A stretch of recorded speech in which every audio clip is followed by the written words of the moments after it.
अगर वक्त की संपत्तियों का सही से इस्तेमाल हुआ होता तो मुसलमान नौजवानों को पंचर नहीं बनाना पड़ता। ये बोल रहे हैं पसमंदा सुल्तान। वो कह रहा है भाजपिल्ला कि मलेच्छों से जाकर लड़ो, और ये सुल्तान उस मलिच्छों को वक्त से मजबूत बना रहे हैं। ये पैसे से मलिच्छ को मजबूत बना रहे हैं।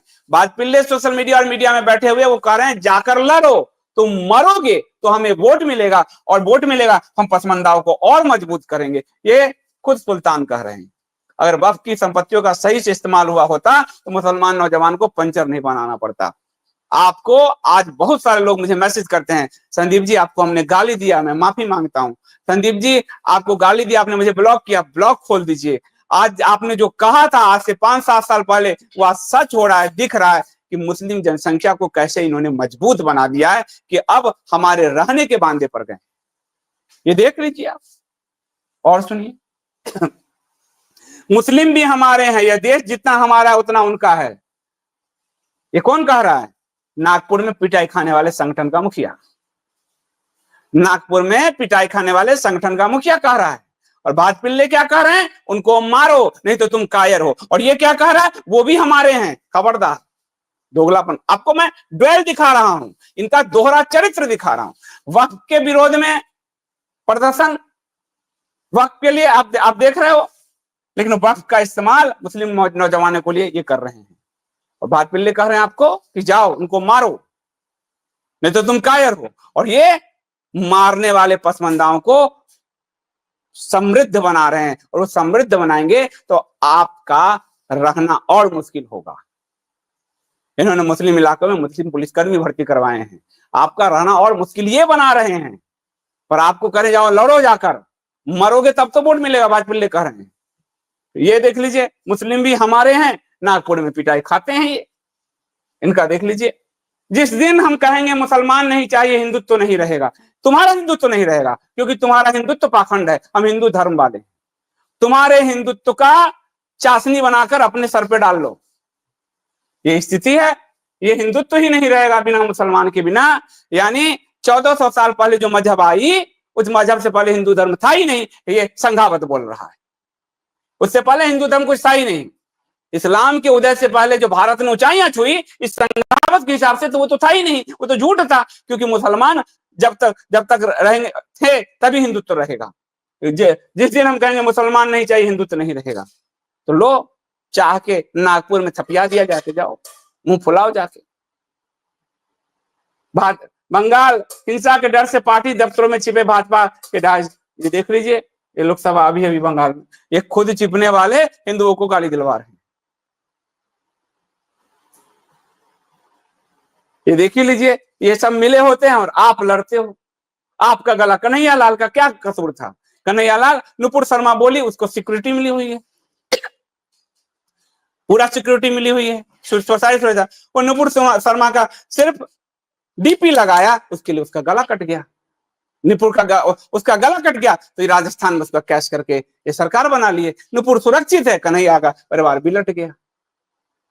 ये ऐसे रक्त पिपासु लोग हैं ये, इसलिए आप इस बात को समझिए। राजनीति मतलब रक्त पिपासा। ये ईद पर सौगात बांट रहे हैं, 25 लाख गरीब मुसलमानों को सौगात दिया। आपको होली पर दिया क्या है? आपको कभी दशहरा पर दिया है क्या? नवरात्रि में दिया है क्या? ये पैसे से उसको मजबूत बना रहे हैं। जिसके पास पैसा है वो पत्थर भी खरीदता है, जिसके पास पैसा है वो बम भी खरीदता है, जिसके पास पैसा है उसको और अरब से पैसा आके उसको मजबूत बनाता है कि हम तुम्हारे लिए लड़ेंगे, कोर्ट से निकाल लेंगे। दिल्ली का उदाहरण है, आपको कोर्ट से उनको निकाल लिया, हिंदू फंस गए। देख लीजिए, पैसे उसको देके मजबूत बना रहे हैं।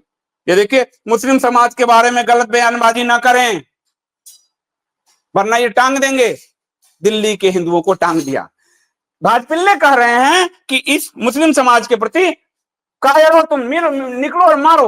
और ये कह रहे हैं खबरदार, जेल में टांग दूंगा। इतना बड़ा दोहरा चरित्र कहीं देखा आपने? कहीं देखा? किसी जगह देखा? ये सरकारी यूट्यूबरों से पूछो, इनके घर में घुसकर पूछो जो तुम्हारे पैसे से ये बने हैं।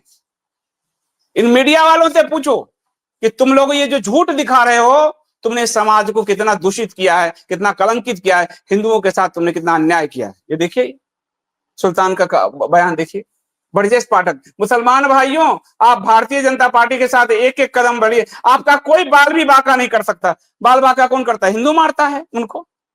ये साफ कह रहा है ना ये बात। भाई मुसलमानों का दंगा किससे होता है? हिंदू से, पारसी से तो होता नहीं, यहूदी से तो होता नहीं। आपका बाल बांका कोई नहीं कर सकता, यानी हम हिंदुओं को ठोक देंगे। 300 हिंदुओं को ठोक दिया था गुजरात में, और दिल्ली दंगे में हिंदुओं को जेल में डाला था। यही बात तो वो खुल के कह रहा है, फिर भी समझ में नहीं आ रहा है हिंदुओं को। मुसलमान भाइयों, आप भारतीय जनता पार्टी के साथ एक कदम आगे बढ़ चलिए, आपका कोई बाल बांका नहीं कर सकता। यही बंगाल के हिंदू समझ गए हैं कि हम अगर इसके साथ जाएंगे तो हमको ठोक देंगे। बाल बांका करने वाले जो कह रहे हैं, तो वो पलायन कर रहे हैं, क्या करेंगे? उधर ममता जैसी जो है सरकार, इधर ये ऐसी सरकार, तो बाल बांका कौन कर सकता है? हिंदू को ही धमका रहा है कि हिंदू ने अगर आपको कुछ किया तो ठोक देंगे। खुलेआम यूपी का उप मुख्यमंत्री हिंदुओं को धमका रहा है, फिर भी हिंदू गुलामी में पट्टा पहन के घूम रहे हैं। तो अगर खानदान ही गुलामी का हो तो क्या कर सकते हो?